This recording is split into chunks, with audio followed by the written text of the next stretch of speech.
Hey everybody, Ron Burke, Editor-in-Chief for GamingTrend.com. You may have seen our review for Armored Core 6 Spires of Rubicon on this YouTube channel or on GamingTrend.com. Well, today I've got something special to share. We're going to unbox the Collector's Edition of the game. Without further ado, you know exactly what you came here for. Let's unbox this thing and see what's inside.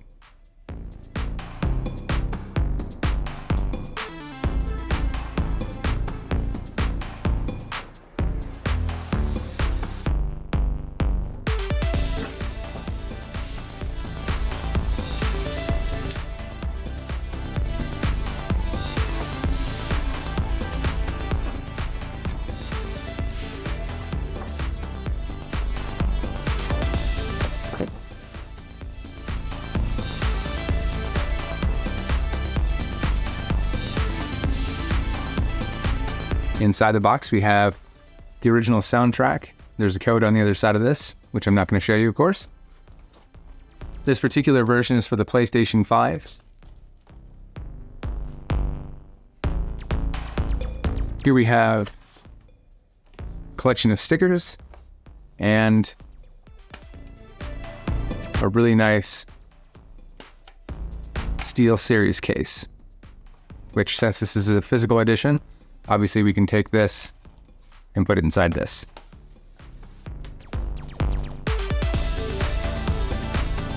The stickers represent the various logos that you can put on your Armored Core, as well as some of the corporations that you'll be working for, such as Balam or Rad, Boz.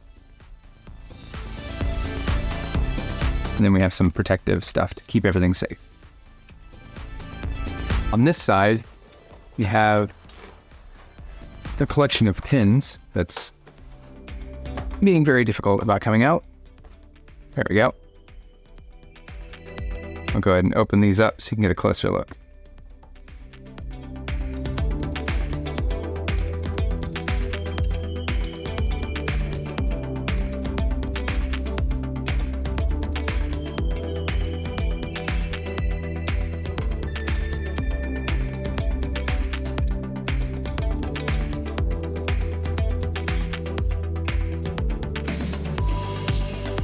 The warning is stuck underneath, telling you that this is not a toy, but a collector's item for adults. So if you're under, 15, I guess it's not suitable for you.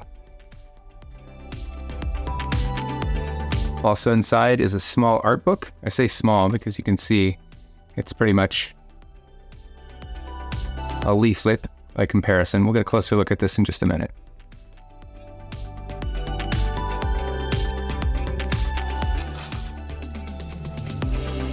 Underneath this is probably what everybody ordered this collector's edition to get, and that is the Armored Core itself. Call sign Rubicon.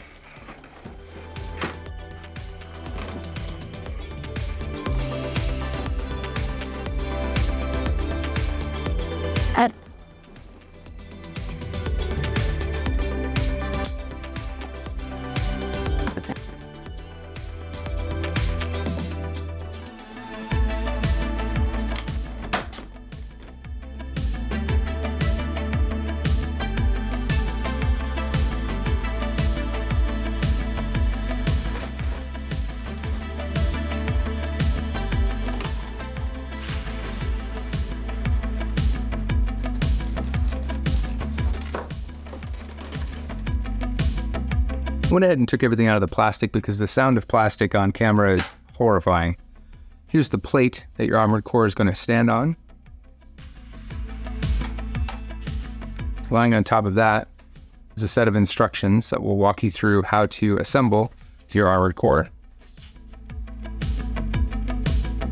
And then, of course, the Armored Core themselves. So we have our first look at Raven, or at least the default configuration that you get in the first mission.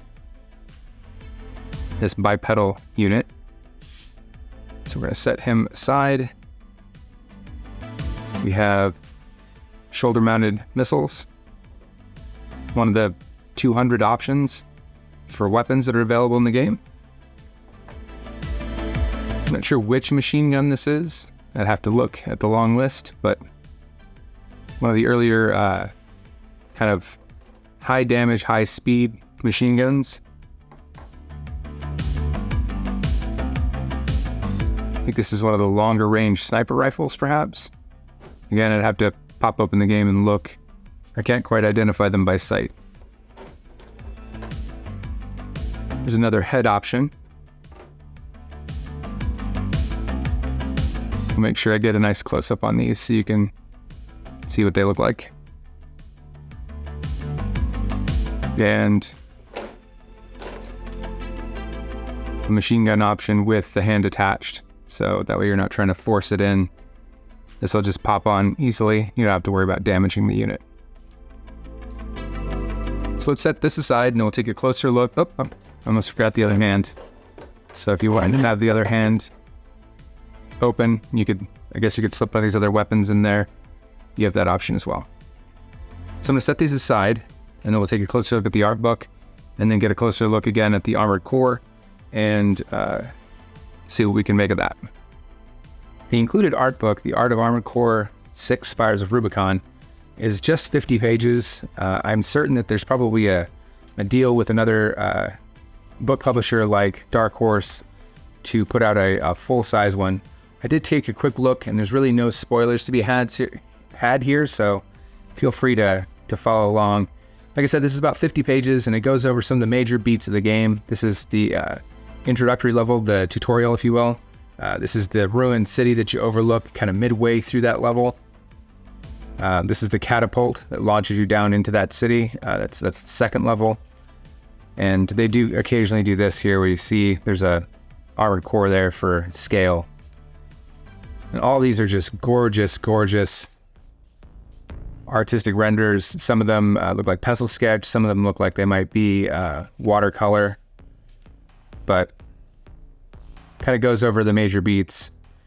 This particular fight is tough, but it's got nothing on this fight right here. I'm not going to spoil any of those, how they happen or why they happen. This is pretty cool. This is the armored core itself and the parts that you can attach to it. There's obviously a tank track option. That's the gun that we just took a look at a second ago. You can see these come pretty close to the artistic renders. Shotgun. This is a heavier chassis. Some of the larger weapons, grenade launcher. The light chassis for speed, sniper rifle. The kind of spider mech type look. Really high speed. They also included here, like you can see, Schneider, so that's manufacturer. The only thing that's really missing throughout this art book, honestly, the artist names. I really dig art books that showcase art, but also give credit to the artists that are involved in putting it together. So if there was one thing I wish I could see here, it would be that. But all in all, a pretty cool art book, and certainly a nice inclusion in this collector's edition. You're gonna see this guy in your nightmares. All right, let's close this up and we'll get a closer look at what you came here for. As I mentioned, this first armored core is the one from the very first mission when you get your call sign Raven. The plate that it sits on doesn't have any sort of posts or anything like that, so you can place this anywhere you'd like. But know that this is static. You're not going to be posing this in any, like sliding pose or anything like that. That's not a thing. The first thing we're going to put on is the missile rack.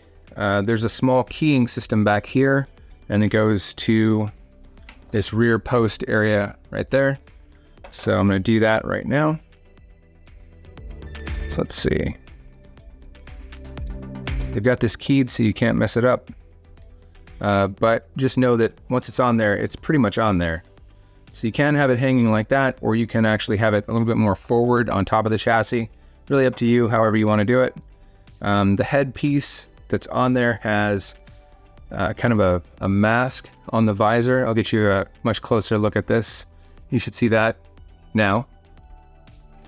And then the other one does not. So you can kind of choose which head you like, and then it just pops in there. Again, it's keyed, so you can't mess it up.